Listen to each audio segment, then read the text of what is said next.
55 días sin vir ao Parlamento galego. Vostede non ven porque nin ten proxecto económico para este país e está destrozando a Galicia do benestar. Vostede leva 2 meses agochado. 2 meses no que Galicia está batindo récords mes a mes de crecemento do desemprego. Por moito que maquilla as cifras, señor Feijóo, Galicia medra o desemprego o doble que en España. Por moito que maquilla as cifras, señor Feijóo, Galicia ten un debecemento da produción industrial 4 veces maior que en toda España. Pero vostede nos foi contando a todos que o iba a parar todo. Xa non o negou. Vou a parar todo para defender a política social, para non parar a política social. E cada vez que viñemos aquí a recordarlle que recortou 1.240 millóns en políticas sociales nos últimos 3 anos, vostede, Madeín Feijóo, o nega todo e truca os datos permanentemente. Sabe cal é a diferencia? Que a diferencia é que a partir de fai pouco xa non é a oposición a que lle está contando as cousas.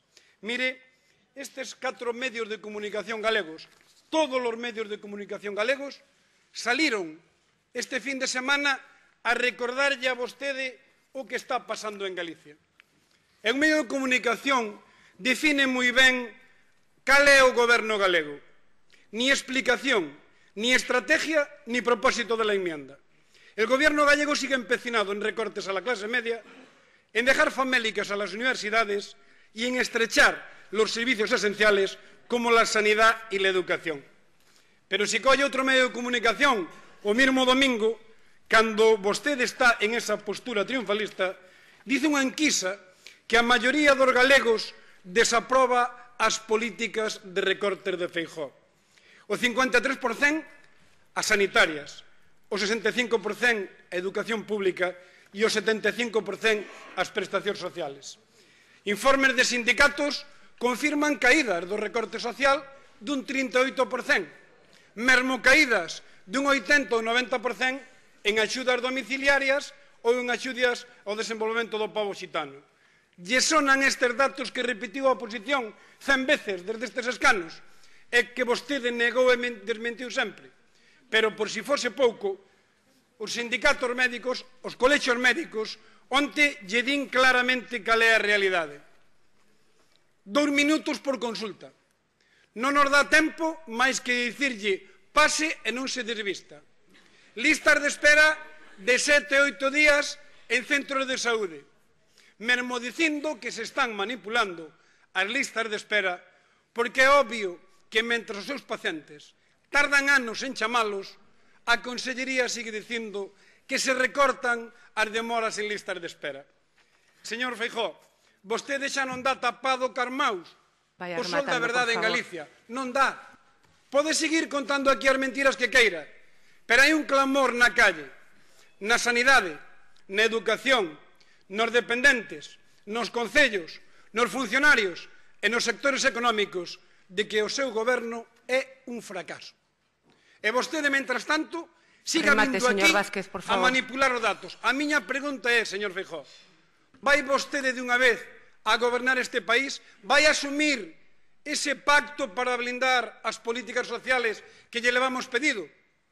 E remato, a proposta do pacto a fai o goberno, non a fai a oposición.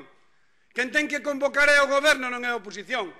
Señor Feijóo, 55 días fuxido da realidade galega. Moitas gracias, señor Vázquez. Asuma a realidade deste país e tome decisións para blindar as políticas sociales deste país. Nada máis e moitas gracias. Moitas gracias. Permítame que empece, porque o teño que facer, dicindo que me sinto orgulloso do Partido Socialista de Galicia. No meu partido non se heredan as diputacións nin os partidos políticos. No meu partido, no partido que teño a representar, non nos cae a cara de vergonza tapando con esa manta que vostede fai como presidente do PP unha práctica vergonzosa e antidemocrática como a Diputación de Ourense. Pero, bueno, mire, saben o que dicen, señor Feijóo, de verdade os colegios médicos?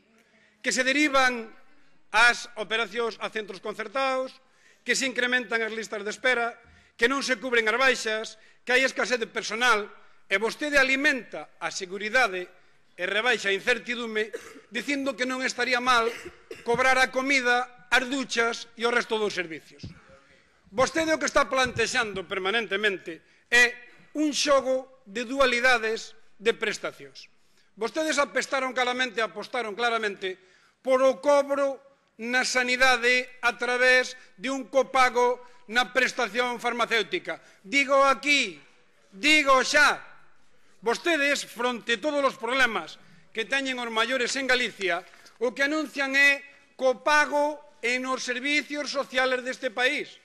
E a vostedes lle parece que un paciente, que un señor, unha señora, que cobra 532,21 euros, ten que copagar, como están facendo no Concello da Coruña, que ten que pagar o 10%. Señor Feijóo, mire, non leve tanto traballo.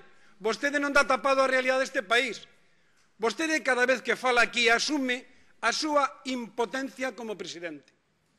Vostede ten que asumir unha cousa. En este goberno de Galicia houve moitos presidentes. Moitos presidentes. E vostede vai ser o primeiro presidente co que cada ano os galegos vivan peor en este país. Vostede vai a ser o presidente que está destrozando a Galiza do benestar e fundindo a economía de Galicia. Maquille os datos que queira, maquille as cifras do paro, cree a ese 698, tape as listas de espera, pero a calle, señor presidente, está fervendo. E vostede está desaparecido. Vaya rematando, por favor. Remato, señora presidenta. Señor presidente, só lle pido unha cousa. Exerza vostede de presidente. Convóquenos para darlle as propostas sobre desemprego. Convóquenos para blindar as políticas sociales. Non diga aquí unha cousa e cando sale fora se esconde debaixo da alfombra. Convoque os partidos políticos e queremos colaborar con este partido. Moitas gracias, señor Vázquez. Xa que vostede non ten solucións, nós si temos solucións para este país. Nada máis e moitas gracias.